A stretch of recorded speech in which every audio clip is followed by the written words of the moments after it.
No matter where you are with your financial journey, whether you're single, married, or divorced, or you're in debt, or you have a lot of assets, I want you to pay very close attention to this video because I'm going to give you the complete breakdown of how to get started with your financial independence journey in 2025.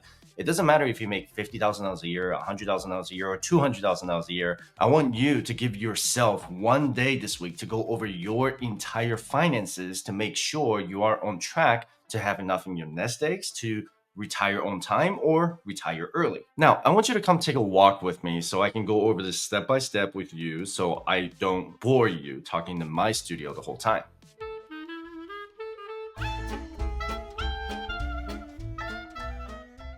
Did you know that around 30% of Americans don't know how to access their own investment accounts because they cannot remember their password? So the very first thing you need to do is log into every single savings account and investment account that you have.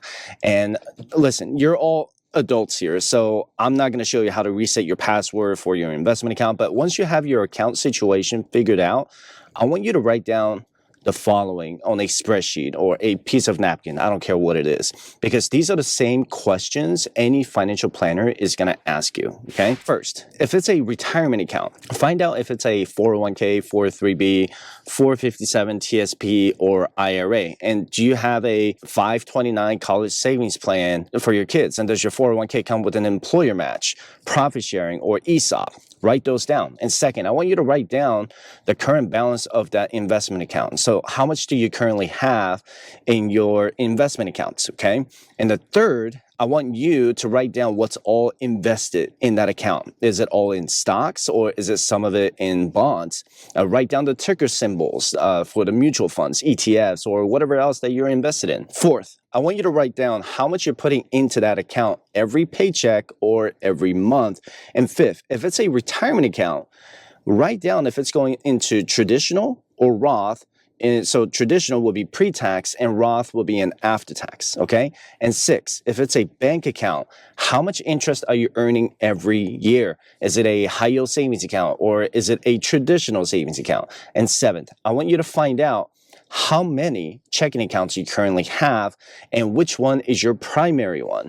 And you really just need one checking account. And I've met many clients in the past with 5 or sometimes even 10 checking accounts. You don't need all that, but to stick with one primary checking account with you or with your spouse if you're married. And the only time you need multiple checking accounts is if you need to separate your personal expenses from business expenses, or maybe you're supporting another dependent to separate your personal expenses. And lastly, you need to write down all of your income streams. And if you have your W-2 income, you need to download, copy, or print out your latest pay stub from your job. And if you're an independent contractor, write down your top line revenue and your bottom line net earnings, which I'll get into it in a separate video.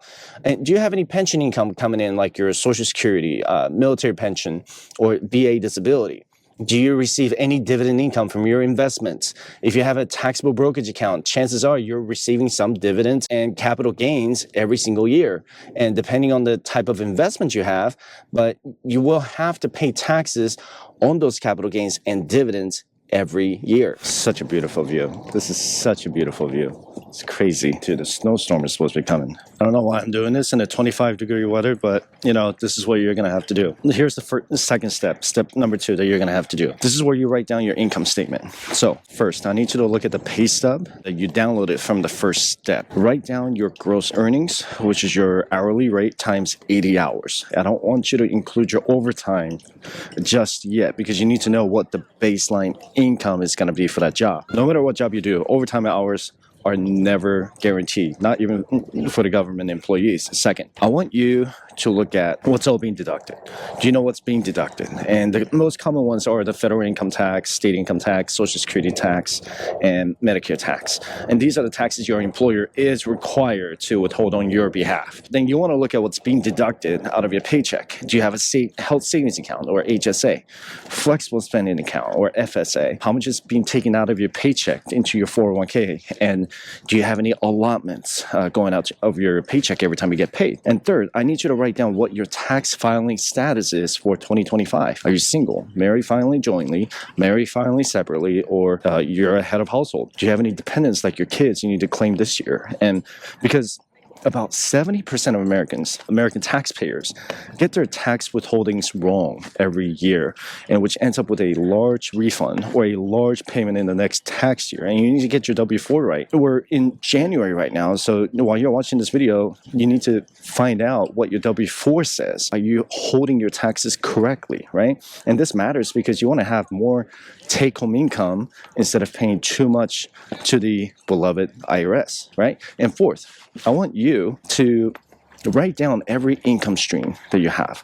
Let's start with the month of January. How much do you have coming in? If you have $4,000 coming in, I want you to write that down. How much of your take-home income is coming in? Before I get on my bike, if you can see my bike here, the next step, or step 3, is to write down all of your expenses and debt repayments. So if you do not do this step first, I cannot help you. Other financial planners or coaches cannot help you because I can't possibly tell you how much you're going to have and how much you should set aside for investments every single month if you don't do these steps. So if you can't budget or do some kind of cash flow statement every month on your own, then let me tell you the harsh truth. You're never going to be able to invest or start investing for financial independence because you can't possibly calculate your financial independence number or FIRE number without knowing your expenses. So you need to write down your expenses in the following 2 categories. You got discretionary and non-discretionary.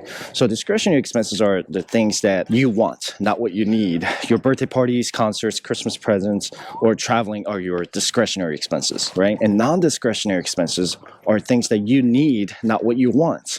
So your housing expenses, utilities, groceries, transportation, and insurance are your non-discretionary expenses or things that you cannot live without.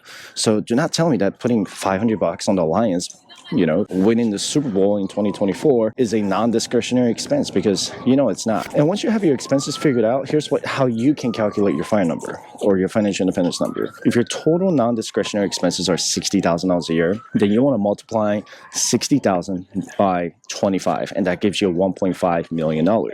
If your total discretionary expenses are, let's say, $40,000 a year, so if you multiply that by 25, then that gives you $1 million.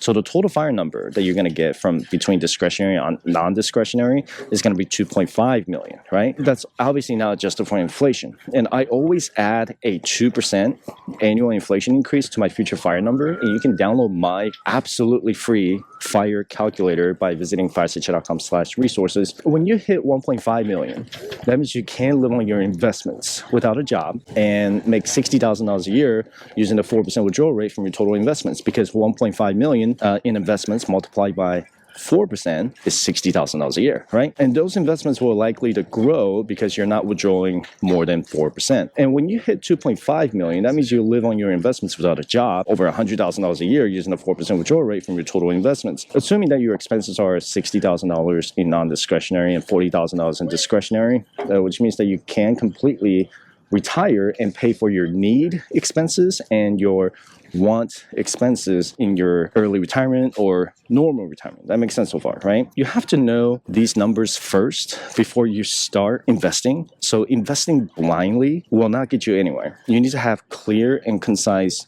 goals for your future. And you have to ask yourself if these goals are measurable, achievable, and realistic. And these people are looking at me crazy because they're like, man, what's that guy doing with a camera? I don't care. It's a beautiful view. Now that you have your income, expenses, and cash flow figured out, here's how I would start investing, no matter what your income is. First, let's assume that you're in a high interest debt. What does high interest debt mean for anybody in that scenario? If you're in your 20s, anything above 6% is considered high interest. And if you're in your 30s, anything above 5% is considered high interest. And then if you're in your 40s, you need to consider anything above 4% as high interest and prioritize paying off your debt first. And keep in mind that I'm not including your mortgage in this scenario, okay? So, but only your student loans, personal loans, car loans, or credit cards. And credit cards are a no-brainer because you need to prioritize that first because you're killing yourself with a 20% interest every year. If you carry a balance on your credit card every month, you should stop using your credit card immediately, okay? Until you figure out a way to pay it off as soon as possible. You should not invest until your credit cards are at least paid off. And you can schedule a session with me by visiting firesuccess.com/consultation to figure out how to pay off your high interest debt as soon as as possible. Now, with a high interest debt, in your scenario, the only thing you should invest is up to your 401k employer match. So if your employer says they will match you 100% of your 5% contribution, then the bare minimum you should invest is 5% to your 401k. If your employer doesn't give you any match, then just simply skip that step. Can you become debt free from high interest debt in 2025? Do you have a plan to pay all of it within the next 2 to 3 years? You need to have these plans in place. And the next scenario is assuming that you have no high interest debt. Then these are the steps that you want to take. First, get that employer match from your employer in your 401k, like I mentioned earlier. Second, I want you to open up a Roth IRA with any reliable broker. I have JP Morgan, Chase, and my wife has Fidelity, and some of my clients have Schwab, and some other clients have Vanguard. I have experience with almost every broker now, and I gotta say, Schwab and Vanguard are probably the best brokers for your Roth IRA, and I want you to do your own research, obviously. However, I would rank Schwab probably the best because of their customer service, and I'm not affiliated with them whatsoever. I'm not sponsored by Schwab, and I'm just telling you based on my personal experience. But anyway, you want to max out your Roth IRA contribution for 2025 up to $7,000 or $8,000 if you're over the age of 50. And you do not want to miss this out because it gives you tax-free growth and tax-free withdrawals. And you can actually take your contributions out at any time out of your Roth IRA. The only money that you cannot touch is your earnings and interest out of your Roth IRA. That you're going to have to wait until you're 59 and a half. And you can't do that with your Roth 401k. You cannot take out your contributions only. You can do that with the Roth IRA. And you have way more low-cost index fund options with a Roth IRA, and Roth 401k is just more expensive. So just remember this. Match beats Roth. Roth beats traditional, okay? And the next step is to see if you are eligible for an HSA. You need to find it out with your healthcare plan, with whoever you have, United Healthcare or Blue Cross, Blue Shield, and see if you have a HDHP or high deductible health plan. Because if you don't have that, then you're not going to be eligible for an HSA. You cannot contribute or invest in your HSA if you don't have that. So contact your health provider to find out if you have it. And if you do have it, then you can contribute up to $4,300 in 2025, and you can contribute up to $8,550 if you're on the family plan. And you also want to find out if your employer does the match. So if they match, let's say $1,000 to your HSA, then you need to deduct that from the maximum contribution limit of $8,550 on the family plan. So that means that you can only contribute up to $7,550. So that's really good to know. The awesome thing about the HSA is that you don't pay federal, state, or payroll taxes if you take it out of your paycheck every single time you get paid. With the exception of California, New Jersey residents, you're not going to be able to deduct your state income tax, but you can still deduct from your federal income tax and the payroll tax. HSA will also grow tax-free, which is really awesome, just like the Roth IRA. And then you can use it for anything non-medical when you turn 65, but you will owe federal and state income taxes for any non-medical expenses.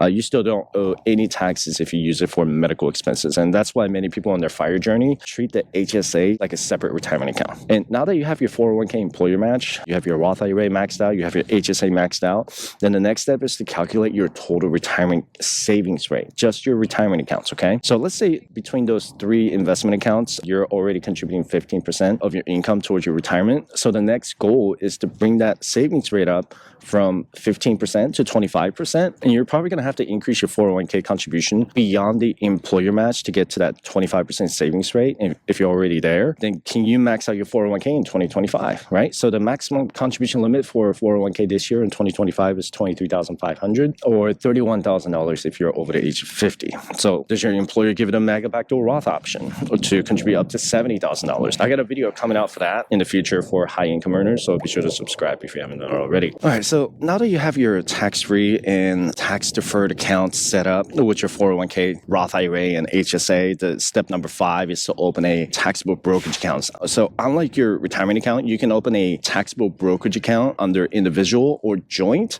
So if you're looking to set up a joint taxable brokerage account, make sure you understand which one you need to open. And they should give you like 3 or 4 options. The main 3 options that I know, depending on the state that you live in, but joint tenants with rights of survivorship give each person full ownership of the brokerage account. So I don't recommend this if you're not married to that person. Obviously, your boyfriend or girlfriend could break up with you and sell everything in your investment account and then just run off, right? So, and they don't get any legal consequences on that. So please don't do that. But anyway, this type of account will go to the owner, the other owner in that account if you pass away. So, but it's not available in Louisiana or Puerto Rico. If you're watching this video from Louisiana or Puerto Rico, you cannot apply to that. And the other type of taxable brokerage account that you can open is called tenants in common. I see this account a lot. It means that each person owns a percentage of the account. So you could own, let's say 50-50 with someone. If you pass away, the percentage of ownership does not go to the other